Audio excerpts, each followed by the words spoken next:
My name is Margaret Collins. I am 71 years old. For 3 years, I sat across the dinner table every Sunday and listened to my son-in-law, David, brag about his business, his vision, his sacrifice, his genius, telling every family member, every neighbor, every person who would listen that he built something from nothing. He was self-made, that everything he had he earned with his own 2 hands.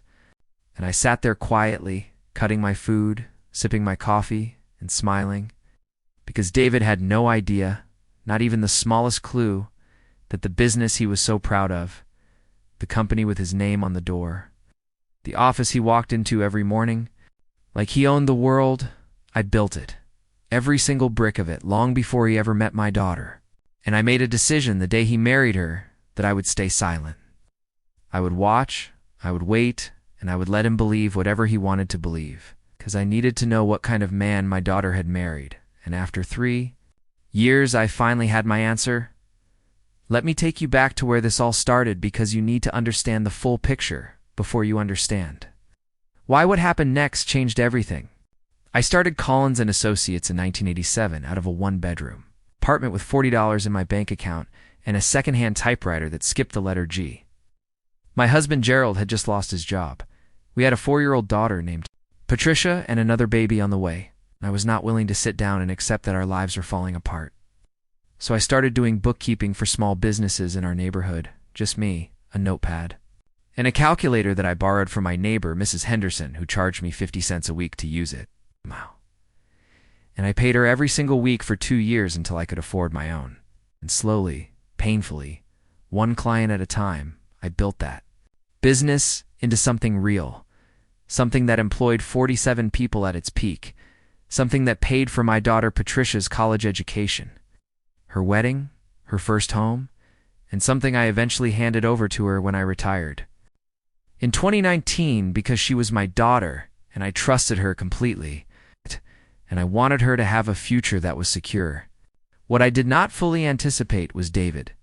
Patricia met David in 2018. He was charming, good-looking, knew exactly what to say and exactly when to say it. And my daughter, who has always had the kindest heart of anyone I have ever known, fell completely in love with him, and I wanted to be happy for her. I truly did. But something in my gut told me to slow down, to watch, to pay attention before I said anything about the business. So when they got married in 2019 and Patricia brought David in to help run things, I stayed quiet about my role. I let the transition happen naturally. I let David settle in, and within 6 months he had rebranded the company, put his name on the marketing materials, started telling people he was the founder, and not once, not a single time did he ask Patricia about the history, about where it came from, about who built it. Because David was not interested in history. David was only interested in credit. And so it went on. Sunday dinners where he dominated every conversation, talking about his instincts and his leadership. Family gatherings where he accepted congratulations for deals that my clients of 30 years had handed to him simply because they respected the Collins name. Christmas parties where he stood at the head of the room and toasted to his own success, while I sat in the corner watching and sipping my eggnog and saying absolutely nothing. And Patricia would sometimes catch my eye across the room and give me a little apologetic smile, and I would just nod, because she knew, she always knew, and we had an understanding between us, that we would wait. We would let him show us who he really was before we made any decisions, and for 3 years that is exactly what we did. The moment everything changed came on a Sunday in March. It was raining outside. Patricia had made pot roast. The grandchildren were running around the living room. David was sitting at the head of the table, my late husband Gerald's chair.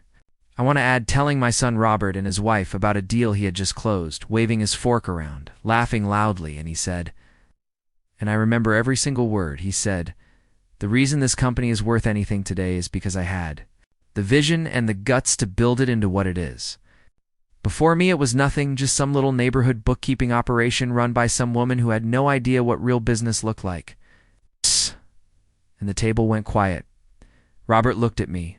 Patricia looked at her plate.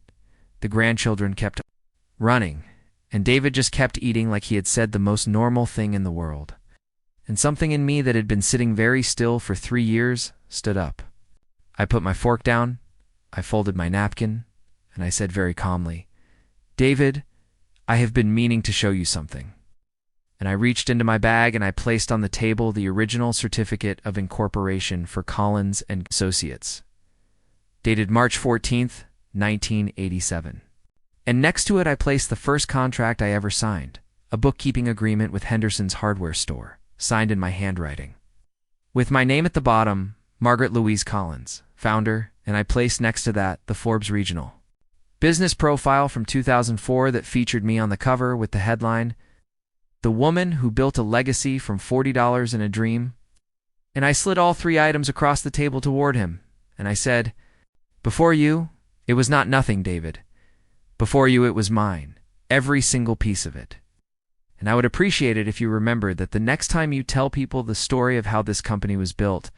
The silence that followed was the loudest thing I have ever heard in my life. David stared at the documents, then at me, then at Patricia. And Patricia just looked at him with the calmest expression and said, "I have been waiting for you to know." This for 3 years, and David, who had never once in 3 years been at a loss for words, sat there with his fork in his hand and said absolutely nothing. In the weeks that followed, things moved quickly. Patricia and I had already been having conversations privately for some time about the future of the business and my role in it. And when everything came into the open, we made some decisions together. Decisions that reflected the reality of who had actually built what we had.